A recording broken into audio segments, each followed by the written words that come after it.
Welcome to Real Channel Automotive, a place to help you understand the world of automotive mobility. Please subscribe our channel for more updates. The new Maserati GranTurismo, one of the brand's icons, is back.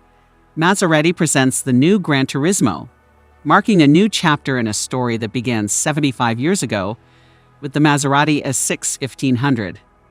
The GranTurismo Coupe combines the high performance typical of a sports car with comfort suitable for long distances, in both the version with a powerful internal combustion engine and with the most innovative 100% electric solutions.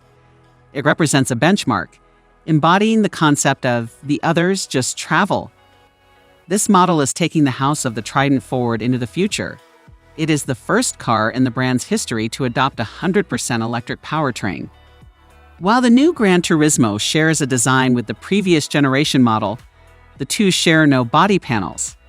The new GT has a long hood, a compact cabin, and a low ride height, sporting vertical-oriented headlights like those introduced on the MC20 supercar. One of the car's standout styling features is the Cofango, a new unified design part that combines the hood and the front fenders into a single element. It moves the cut line from the top of the hood to the side of the vehicle, cutting into the wheel wells. The GranTurismo will launch with 6 available exterior colors and 7 for the brake calipers, with Maserati's Fuoriserie customization program offering even more options.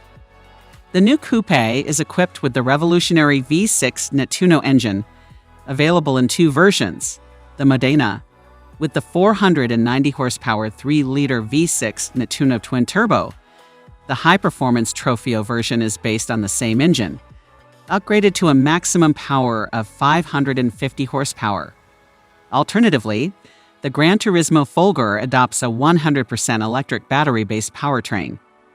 The Folgore system is based on 800-volt technology and has been developed with cutting-edge technical solutions derived from Formula E. It offers superb performance, made possible by the 3 powerful 300 kilowatts permanent magnet motors. The battery has a nominal capacity of 92.5 kilowatt-hours and a discharge capacity of 560 kilowatts to continuously transmit around 760 horsepower to the wheels.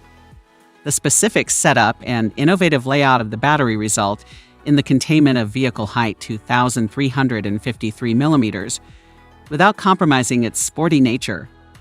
The shape of the battery pack, known as T-bone, forms part of Maserati's zero-compromise approach and avoids placing the battery modules under the seats, mainly moving them around the central tunnel and therefore considerably lowering the car's A-point. In terms of technical architecture, the new model is the result of an innovative project that makes extensive use of lightweight materials such as aluminum and magnesium, together with high-performance steel.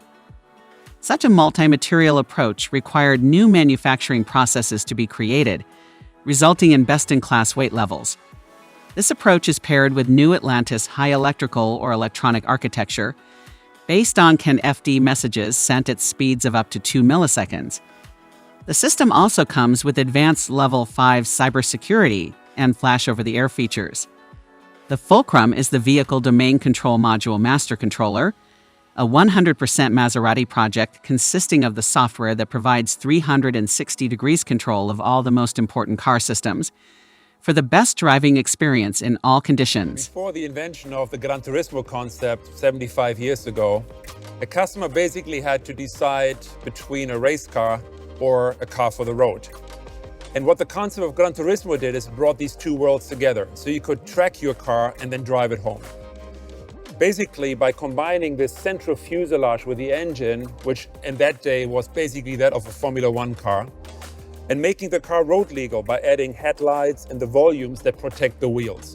And the F1 technology is still with us today. The Nettuno engine of the GranTurismo, which comes from the MC20, is mid-car mounted and is utilizing Formula 1 technology. And that allows us to also, in this case, keep the center line of the car extremely low and allowing the flares, these muscles, to really stand out and create this beautiful sculpture. Now, sculpture combined with purity is extremely important for us because we're not designing cars for a 3-year lease contract. Our cars will go into your collection. They will go into a concours d'elegance, so they need to express visual longevity. And part of that pursuit of perfection is also to eliminate the cut line that we previously had here on the hood. And we're now moving over to the side to be almost invisible and creating this beautiful clamshell hood that in itself is an engineering masterpiece and belongs onto the wall of a museum to be appreciated as a sculpture. The face of the car is very recognizable, being that from the MC20 and the Grecale, with this very, very low mouth, of course featuring our Tridente, which for me is the coolest logo in the industry, combined with those vertical headlights, really expressing this new Maserati design DNA on completing the family between MC20, Grecale, and the new Gran Turismo. So let's take a look at the side of the new Gran Turismo.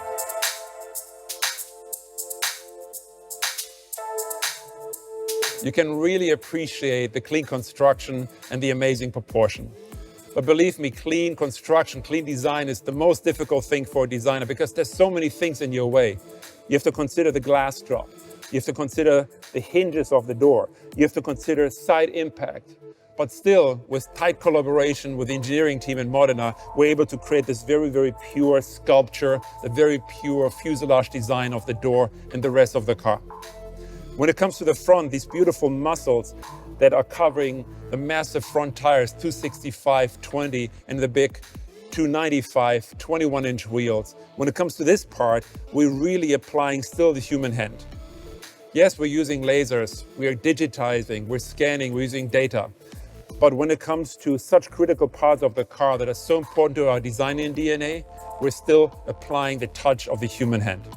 But let's talk about proportion. Proportion is so important for Maserati and of course a car like the Gran Turismo. We were able to accomplish a magic dash-to-axle ratio. And this gets measured from the center of the front wheel to the cut line of the front door. This distance is what makes the proportion so magic. And we were able to achieve that together with the packaging engineers in Modena by putting the V6 behind the front axle, be able to create this beautiful long stretch sculpted hood. Now, at the same time, when it comes to the cabin, the challenge was to find space for 4 grown adults.